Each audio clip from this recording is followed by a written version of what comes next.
महानपुर नाम का एक बहुत ही खुशहाल गांव था। उस गांव के मुखिया का नाम लक्ष्मीधर था।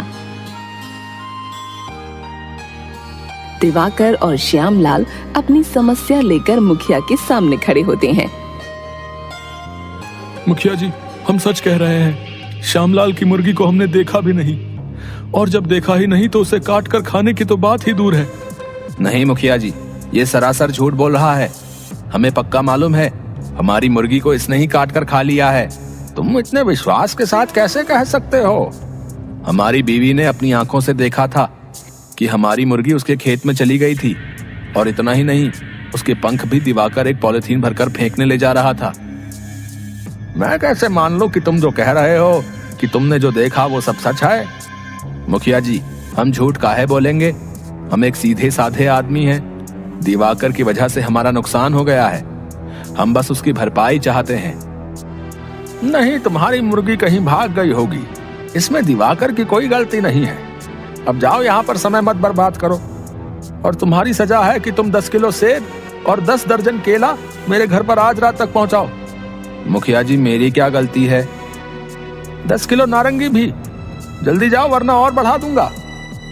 श्यामलाल चुपचाप वहाँ से चला जाता है। मुखिया के बगल में आकर दिवाकर बैठता है। वाह मुखिया जी, आपने तो श्यामलाल को अच्छा सबक सिखाया। लक्ष्मीधर नाम है मेरा, दूसरों की लक्ष्मी को धरना काम है मेरा। लेकिन एक बात तो है, श्यामलाल की मुर्गी थी तो बड़ी स्वादिष्ट। आहा, बेचारे ने कितने प्यार से उसे पाल पोस कर बड़ा किया होगा, है? कोई बेचारा नहीं है वो दूसरों के सामने बेचारा बनता है। आपने उसे अच्छी सजा दी है। आधा हिस्सा मुझे भी दीजिएगा। तुम्हारा हिस्सा? किस बात का? तुम्हारी हिम्मत कैसे हुई हमसे हिस्सा मांगने की? इसमें हिम्मत की क्या बात है? आपको हिस्सा देना है तो दो, वरना मैं श्यामलाल और गांव वालों को सारी सच्चाई बता देता हूँ। सोच लो आप क्या चाहते हो। मुखिया घबरा जाता है। नहीं दिवाकर साहब, आप इतनी जल्दी नाराज क्यों हो जाते हो? आप तो इस गांव के सबसे अमीर व्यक्ति हो। मुझे लगा आप थोड़े फल लेकर क्या करोगे। ठीक है, आधा हिस्सा आपके घर भिजवा दूंगा, है?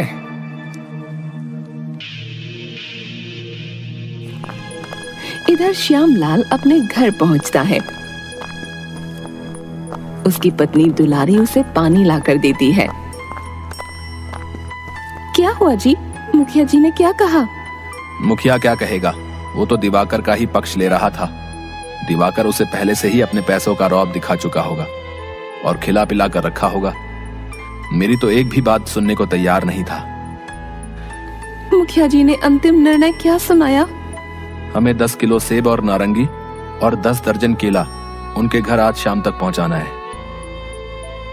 हमें? पर हमें क्यों? आपकी गलती क्या है?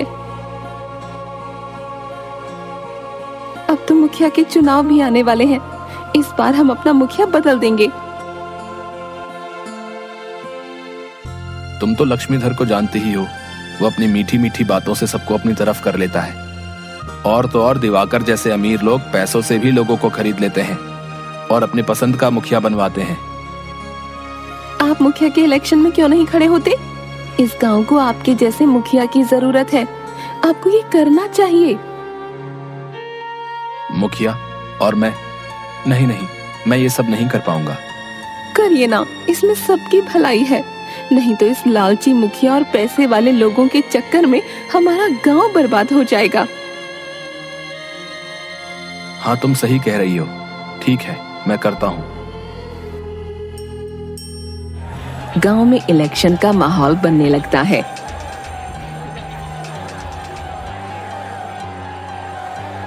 लक्ष्मीधर का पूरा विश्वास होता है कि उसका दोबारा मुखिया बनना तय है। श्यामलाल का मुखिया पद के लिए खड़ा होना पूरे गांव में आश्चर्य की लहर ला देता है। श्यामलाल की हिम्मत की दाद देनी पड़ेगी।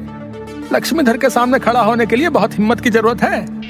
हाँ भाई, बात तो तुमने सही कही। तुम किसकी तरफ हो भैया? दिवाकर सेठ ने मुझे कह रखा है कि अगर मैंने लक्ष्मीधर को वोट नहीं दिया तो वो मुझे काम से निकाल देंगे भैया। हाँ, मुझे भी कहा है कि अगर लक्ष्मीधर को वोट नहीं दिया तो मेरा ब्याज 10% बढ़ा देंगे। फिर तो मेरे ऊपर बहुत कर्ज हो जाएगा भैया। पर श्यामलाल अच्छा आदमी है। तभी वहां पर श्यामलाल का भाषण शुरू होता है। मेरे प्यारे गांव वालों, हम सब बहुत सालों से लक्ष्मीधर का अत्याचार सहते आ रहे हैं। अब हमें ही कुछ करना चाहिए। अगर आप अपने गांव में एक सच्चा और अच्छा और न्याय दिलाने वाला मुखिया चाहते हैं तो मुझे वोट दें। मैं हमेशा आपके साथ खड़ा रहूंगा। तभी वहां पर लक्ष्मीधर का एक आदमी स्टेज पर आ जाता है। उसका नाम त्रिवेदी होता है। गांव वालों, क्या तुम इसकी बातें सुन रहे हो? उधर लक्ष्मीधर सेठ सभी को सोने का सिक्का बांट रहे हैं। अमीर हो या गरीब, आगे की जाति का हो या पीछे की जाति का, सबके लिए है एक सोने का सिक्का। जल्दी जाओ और ले लो। बातें सुनने से आपका पेट नहीं भरेगा। अधिकतर लोग त्रिवेदी के बताई गई जगह पर चले जाते हैं। श्यामलाल बहुत दुखी हो जाता है। नीचे उतरकर वो दुलारी से कहता है, देखा दुलारी, मैं कहता था ना, लक्ष्मीधर के सामने हमारी एक नहीं चलने वाली। वो सारी जनता को सोने का सिक्का बांट रहा है। अब उसका जीतना तय है। लक्ष्मीधर लोगों का वोट बटोरने के लिए कुछ भी कर सकता है। आखिर उसके पास लोगों को बांटने के लिए इतने सोने के सिक्के आए कहां से? मुझे तो इसमें बहुत बड़ी गड़बड़ लगती है। दुलारी और श्यामलाल त्रिवेदी की बताई जगह पर पहुंचते हैं। लक्ष्मीधर कहाँ है? वो देखो, वो रहा, फोन पर बात कर रहा है। और देखो, त्रिवेदी सिक्के बांट रहा है। कितनी लंबी लाइन लगी है। छोटू इधर आ। छोटू गांव का चाय वाला था। दुलारी को वो अपनी बड़ी बहन की तरह मानता था। हाँ दीदी। ये बता, यहाँ पर ये सब हो क्या रहा है? पता कर कि लक्ष्मीधर के पास इतने सोने के सिक्के कैसे हैं कि वो सभी लोगों को बांट दे। हाँ दीदी। श्यामलाल को ये बात अच्छी नहीं लगती। तुमने उस छोटू को ये काम क्यों कहा? हम उस पर कितना भरोसा कर सकते हैं? अगर वो ये बात लक्ष्मीधर को बता देगा तो उसे पता चल जाएगा कि हम उसकी जासूसी कर रहे हैं। छोटू मेरा बहुत विश्वास पात्र है। उसके माता पिता की बात मैं ही तो उसकी देखरेख करती हूँ।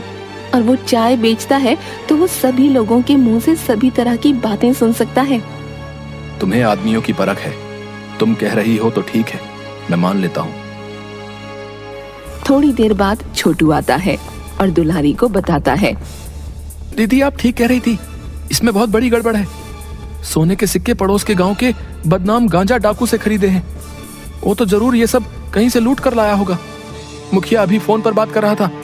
हमारे गांव की उन्नति के लिए जो पैसे सरकार से मिले थे उसने वही खर्च कर दिए हैं। मुझे पता था, लक्ष्मीधर से और क्या ही उम्मीद कर सकते हैं। अपने पद से उसे इतना प्यार है कि वो लोगों के बारे में सोचता तक नहीं। इतना बड़ा नेता होकर एक डाकू से चोरी के सामान खरीदता है। मैं उसे इतना गिरा हुआ नहीं समझता था। अब हमें इसका खुलासा करना होगा। हमारे गांव का भविष्य हमारे हाथों में है। अगर लक्ष्मीधर फिर से मुखिया बन गया तो हमारा गांव बर्बाद हो जाएगा। लक्ष्मीधर फोन पर बात कर रहा था। मैं तुम्हारे पैसे कल भिजवा दूंगा। तुम गांव के मुखिया को इस तरह धमकी नहीं दे सकते। हाँ ठीक है, कल शाम पुराने कुएं के पास मिलना। हाँ मैं खुद आऊंगा। छोटू चाय वाला बातें सुन लेता है और चुपके से दुलारी को फोन करता है। अब कल शाम पुराने कुएं के पीछे पूरा गांव लक्ष्मीधर का असली चेहरा दिखेगा। दुलारी कुछ गांव के लोगों को जमा करके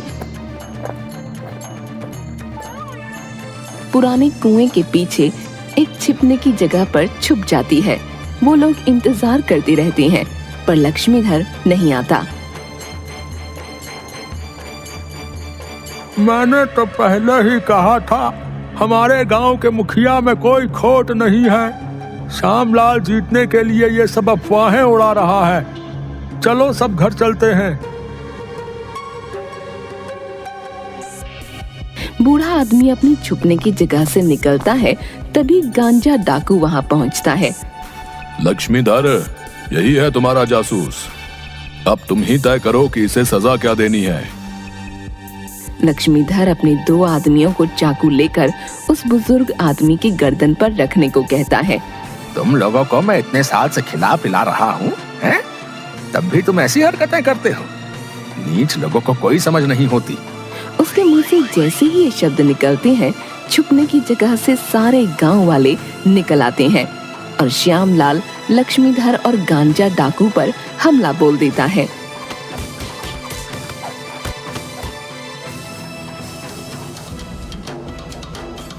देखा चाचा, आप अपने जिस मुखिया के इतने पक्ष ले रहे थे उसका असली रूप। इसने गांजा डाकू को हमारे गांव की उन्नति के सारे पैसे दिए हैं और जो सिक्के आप लोगों को बांटे जा रहे हैं वो भी चोरी के हैं।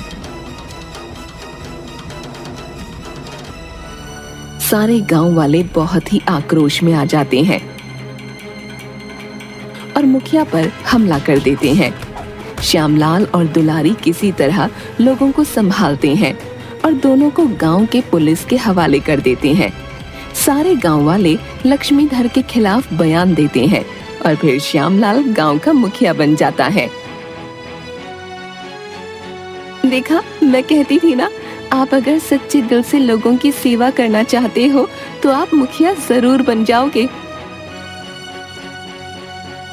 इस दुनिया में भले ही कितनी भी भ्रष्टाचारी और बुराई हो, पर अभी भी सच्चाई और अच्छाई के लिए थोड़ी जगह बाकी है और आप जैसे सच्चे और अच्छे लोगों की वजह से ही तो ये दुनिया चल रही है। हमारा मुखिया कैसा हो, श्यामलाल के जैसा हो। हमारा मुखिया कैसा हो, श्यामलाल के जैसा हो।